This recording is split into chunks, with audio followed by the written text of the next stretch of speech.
Imagine our Earth as a spectrum, two worlds, side by side, shaped by the energy we bring. Every day, with every thought and action, we contribute to the world we inhabit. These worlds aren't separated by distance, but by the choices we make and the perspectives we hold. On one end, a world built on fear and scarcity, where people feel isolated and life is a constant struggle. In this world, uncertainty hangs in the air and hope feels like a distant memory. People move through their days with heavy hearts, always on guard, always bracing for the next hardship. Here, trust is rare, and every action is driven by the need to protect what little one has. Suspicion becomes second nature, and connections between people are fragile, easily broken by fear or desperation. On the other end, a world built on love and abundance, where generosity flows and people see themselves in each other. In this world, kindness is the foundation, and the sense of belonging is strong. People reach out not just to help, but to celebrate each other's joys and support each other's struggles. In this world, sharing and uplifting others is instinctive, and well-being is collective. The happiness of one becomes the happiness of all, and the community thrives together, united by compassion and trust. These aren't distant planets. They're states of being, shaped by our choices and beliefs. Every moment, we stand at a crossroads, deciding which world we want to nurture with our actions and attitudes. The reality we experience is the reality we create, moment by moment. Our collective energy shapes the world around us, transforming ordinary days into stories of hope or hardship. So, what happens when the same story unfolds in these two worlds? How do our choices ripple outward, changing not just our own lives, but the lives of everyone around us? Let's explore a simple tale. 3 hungry people, 3 homes, and 3 acts of theft. Through this story, we'll see how the worlds we create respond to the same challenge in profoundly different ways. By following this story through both worlds, we may discover something profound about justice, greatness, and our power to shape reality. Let's begin this journey together and see what truths emerge. In a world gripped by fear and uncertainty, 3 hungry souls, Leo, Ilara, and Kale, were driven to steal, not out of malice but out of desperation. Their stories unfolded on streets where shadows lingered longer than hope, and every footstep echoed with anxiety. Leo, a young boy with hollow cheeks and tired eyes, snatched bread from a wealthy merchant's window. His small hands trembled as he clutched the loaf, knowing it meant the difference between hunger and survival for another day. The merchant, furious, shouted, "Thief! Stop him!" His fear of loss louder than his compassion. To him, the bread was a symbol of hard-earned success, and the theft a threat to his security in a world where nothing felt certain. Ilara, a mother, with worry etched into her face, took flour from a baker's modest home, desperate to feed her children. Her heart pounded with guilt and fear, but her children's empty stomachs left her no choice. The baker, discovering the loss, mourned the cost and violation, fearing for his own family's future. He wondered how he would replace what was taken, and whether his own children would go hungry next. Kale, an old man ruined by disaster and left with nothing, took vegetables from a poor farmer's basket. His hands shook not just from age, but from the shame of needing to steal to survive. The farmer, seeing his meager food gone, felt only despair. "Even the little I have is not safe." He looked at his empty basket and wondered how he would feed his own family, his trust in others eroded by fear. In each case, fear ruled. Fear of loss, fear for survival, fear of having nothing left. It was a fear that seeped into every home and every heart, shaping how people saw one another. The homeowners saw not people in need, but threats to their fragile security. Every stranger was a potential thief, every plea for help a possible deception. Their world taught them to fend for themselves, believing what's lost can never be replaced. They locked their doors, guarded their food, and clung tightly to what little they had. Acts of desperation were met with suspicion, not understanding. Compassion was a luxury few could afford, and trust was a memory from a time before fear took hold. In this world, every person was alone, and every act of need was seen as an attack. Isolation became the norm, and kindness a rare and risky act. The cycle of fear and scarcity continued, unbroken.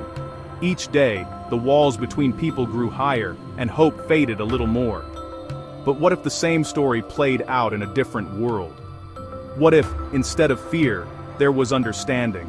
And instead of isolation, there was community? The three thieves were caught and brought before the city's council, guardians of order in a world of scarcity. The merchant demanded harsh punishment for Leo, fearing leniency would invite chaos. The baker insisted Alara repay her debt through hard labor, valuing restitution over mercy. The farmer, too poor to ask for anything, watched as the council pitied him but enforced the law. Kale, the old man, was banished, deemed a burden the community could not afford. The council believed they acted justly, punishing crime, demanding repayment, removing burdens. Their justice was rigid, focused on protecting resources, not understanding need. They never asked why hunger drove these acts. In their world, only the act mattered. Every crime had a price. The cycle of punishment and exclusion continued, reinforcing fear and separation. Justice was measured by loss and repayment, not by healing or hope. But another world is possible. Now, let's see the same story in a world of connection and abundance. Leo, hungry, takes bread from an artisan's table, ashamed, not afraid. Alara, desperate, takes flour from a bustling community kitchen, hoping her need goes unnoticed. Kale, aching with hunger, takes vegetables from a gardener's basket, torn by guilt. The acts are the same, the need just as real. But here, the air is filled with awareness, not suspicion. The world is a garden to be tended, not a fortress to be defended. When need is met with compassion, everything changes. Let's see how. In this world, the homeowners respond with empathy, not anger. Their first instinct is not to judge, but to understand. They see the struggles of those around them and choose to meet hardship with kindness, believing that every person deserves dignity and care. The artisan sees Leo and calls out, "Wait! You forgot the butter and jam. No one should eat dry bread." Her voice is warm, her gesture genuine, as she hurries to make sure Leo has enough to eat, not just the bare minimum. She offers care, not accusation, seeing a hungry child, not a thief. In her eyes, hunger is not a crime, but a call for compassion, a chance to make someone's day a little brighter. The baker notices Alara's desperation and follows, not to scold, but to offer more. "Take this basket, eggs, milk, fruit. You shouldn't have to worry about your next meal." He knows that generosity can be the first step toward hope.